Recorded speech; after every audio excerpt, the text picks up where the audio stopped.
Hey everybody, welcome back to Big Red EDC. Today we are going to take a look at an absolute beast of a knife. This knife comes on loan from my good buddy JR from the Sharp Spot. It actually got sent to me from another good friend of ours, Gerald over at Outpost 76, who was doing some edge testing on it, blade steel testing, and he put a really good edge on it. I found that out the hard way. He warned me. I have to say, he did warn me, so my fault. And I caught it, man. I barely touched the corner right there, going up, getting up on that forward finger choil, and it got me. So this is the Medford 187 DP. DP stands for drop point. They also have a DPT, which is drop point tanto. It's kind of a combination drop point tanto blade. But we are taking a look at the DP. So let's zoom out and do just that. And as I said, this is an absolute beast of a knife. I mean, it's a Medford knife, so I mean, if you know anything about Medford knives is they just make overbuilt chunks of steel, and that's what they do. And that's just pretty much exactly what this is. But you can see there, this 187 has got an OD green G10 scale on this side. Then on this side, you've got the tumbled titanium, is what they call it. Kind of a stonewashy type finish. You also have the tumbled titanium pocket clip to match. Pretty low profile clip. It is right hand tip up carry only. You see there you got a manual thumb hole for opening. These are not thumb studs. They are blade stops, and you can hear them when they hit. I mean, wow. That's a good pop when that thing opens up. It is a frame lock. Now, once it's open, you got a 4 1/4 inch D2 steel blade.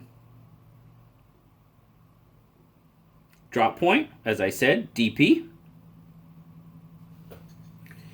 Now, the box on this one says that it is the vulcanized finish.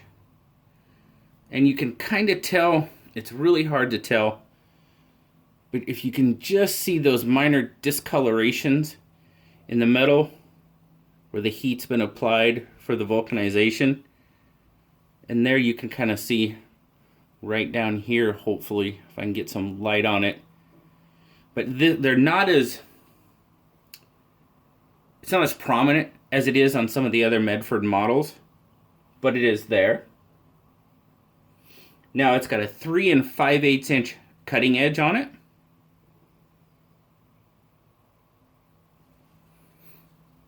When it's fully open, it's just shy of 9.5 inches fully open. So those of you that, those of you that like it when I show knives for larger hands, I think this one might be for you. Now I said you've got, I don't know if I said, but you've got a 5 1/8 inch handle length. And you've got a 4 7/8 inch, what I would consider the grip length. And I start my grip there to the end of the blade, or to the end of the handle, is 4 7/8 inches. And I know you've got a kind of a contour here for the grip, but even when I go back and basically pretend I have a larger hand, my pinky fits very nicely. So this is definitely a good knife for those larger hands. Now I do have smaller hands, and we'll get into this a little more, but even so, it fits my hand very nicely. Medford knives, made in the USA. Well, let's check out what we have for blade art there.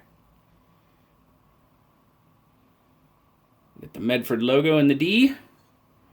And then nothing on this side. So not a whole lot of billboarding going on. Which that's good. I'm not crazy about a whole lot of billboarding. Now I'm going to try to weigh this. Should be just around, I believe it's 7.1. Because JR's got this lanyard with the skull and sombrero bead on it. So our weight might be a little off. We'll just have to see here. But we're going to start in ounces. So it's 7.4, 7.3. I believe the official spec is 7.1, so we're right in there. We could be getting a little bit of extra from the lanyard. And that's roughly 208, 209 grams. So definitely a heavier knife. Now, personally, I prefer a lot smaller knives for my EDC. You know, I'm pretty happy 3.5, 4 ounce. I mean, that's pretty much 3 to 3.5 is my sweet spot. I love knives. I love carrying knives right about that weight. But even though this is double that, this thing carried really nice in pocket. It's a heavy knife. It's a beastly knife. I mean, you can see the 187 comes for the 3/16 blade stock, or stock all around, basically. The blade stock, the G10, the titanium. It's all 3/16 stock, and that's where the 187 comes from. But man, it did not carry that heavy. To me, not at all. And I was extremely impressed with that. So let's get our measurements here. Thickness, you're looking at 0.60. I mean, we knew it was going to be a lot bigger. And our width at our widest point looks like it's probably going to be right about here. Well, we'll take a measurement here, and what do we get? 1.53, just over 1.5 inches. We'll take a measurement here, and we get just about the same, 1.54. So just over 1.5 inches. Yeah, it does take up some room in the pocket. I mean, it's thick, it's wide, so it does take up some room in your pocket.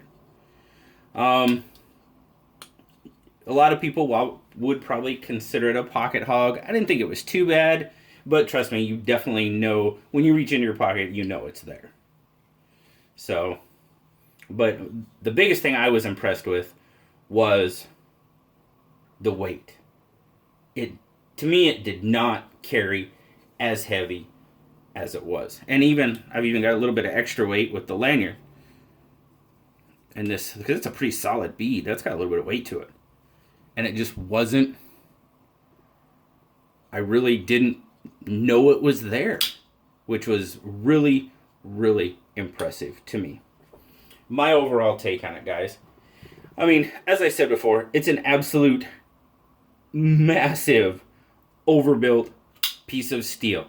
And that's exactly what Medford Knives is going for. Medford Knife and Tool, that's their gig. That's what they do. And this is the first Medford I've had on the channel. I've looked at a few. I had the opportunity to look at quite a few of their knives when I was at Blade Show West. Marshall and I, were walking around checking things out. And, I mean, this thing's a baby compared to some. My goodness. It's incredible, the knives that they build. And very impressive, as a matter of fact. It's an absolutely solid beast of the knife. There's no rocking. There's no rolling. no wiggle, no wobble. Using that thumb hole comes out pretty well. I know I mean, you don't have to give it a whole lot of wrist. I think I just do, just because it is so big. I don't think I can help it. But deploys very nicely, and like I said, once it's out there, man, the things you could do with this knife. And yes, Woodland, if you're watching, I'm pretty sure this thing would stand up to pretty much any test you wanted to give it. I mean, I can't swear by it, but I'm thinking it would. Love the look of the blade. The forward finger choil is done very well. And as I showed you before, I mean, you don't have any protection. And when you got a really good edge on it, it'll get you. You got to watch what you're doing.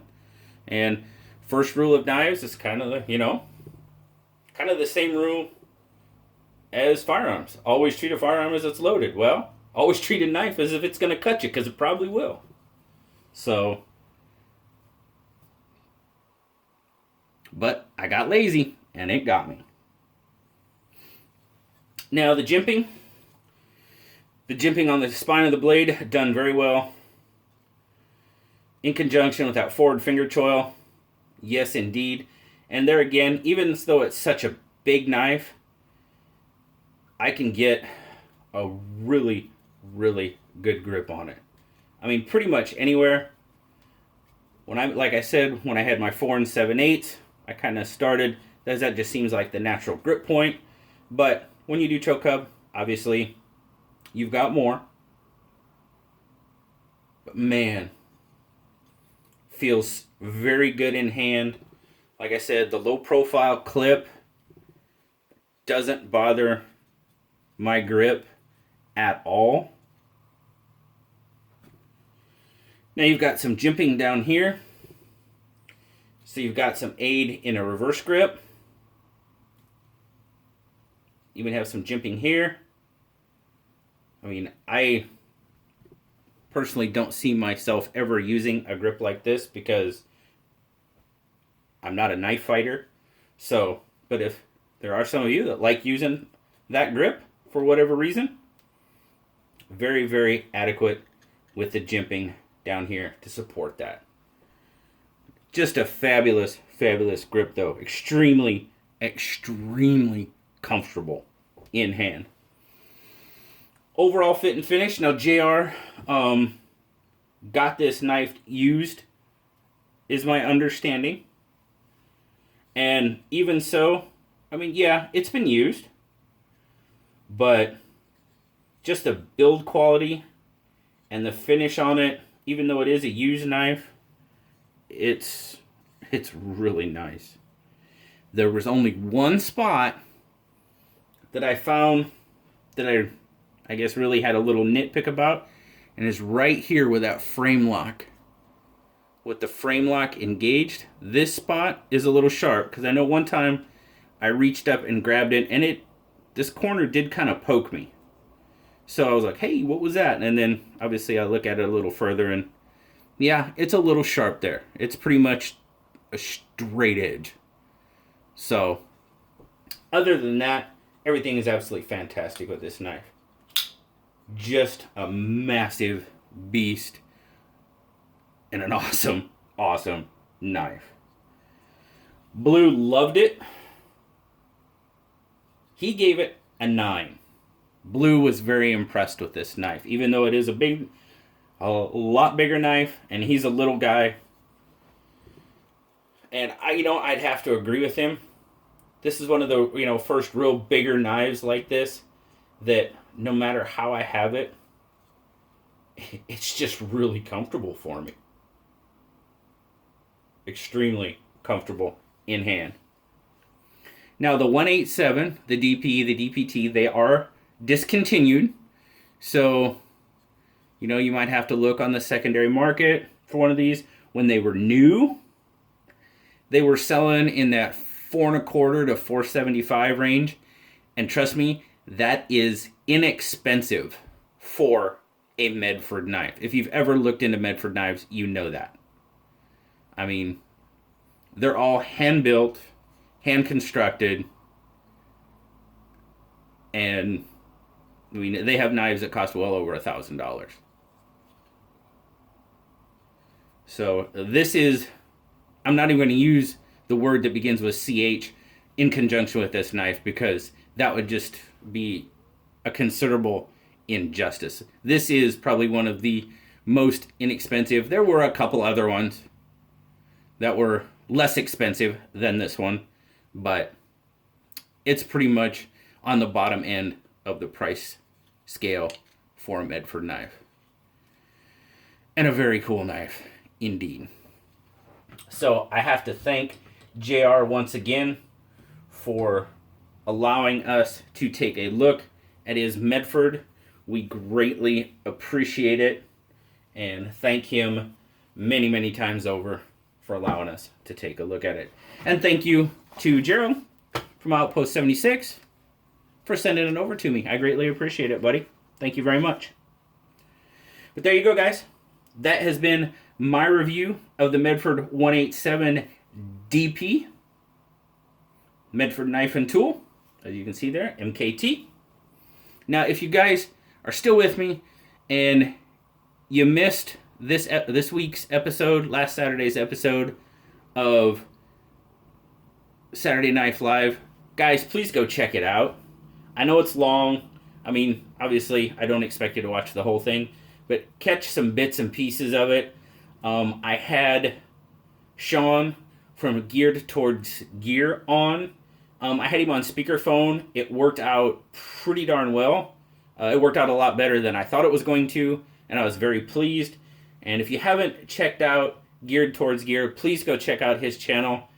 He's only had his channel going for about 4 months, and he's well over 500 subscribers in that shorter time, which to me just goes to prove he's putting out some excellent quality videos, which he is, and his knowledge on, the medical aspect of EDC, extremely helpful. And that's something that I may tap into his knowledge base because that's something I want to start doing more of on my channel, is like first aid for the EDC and so on.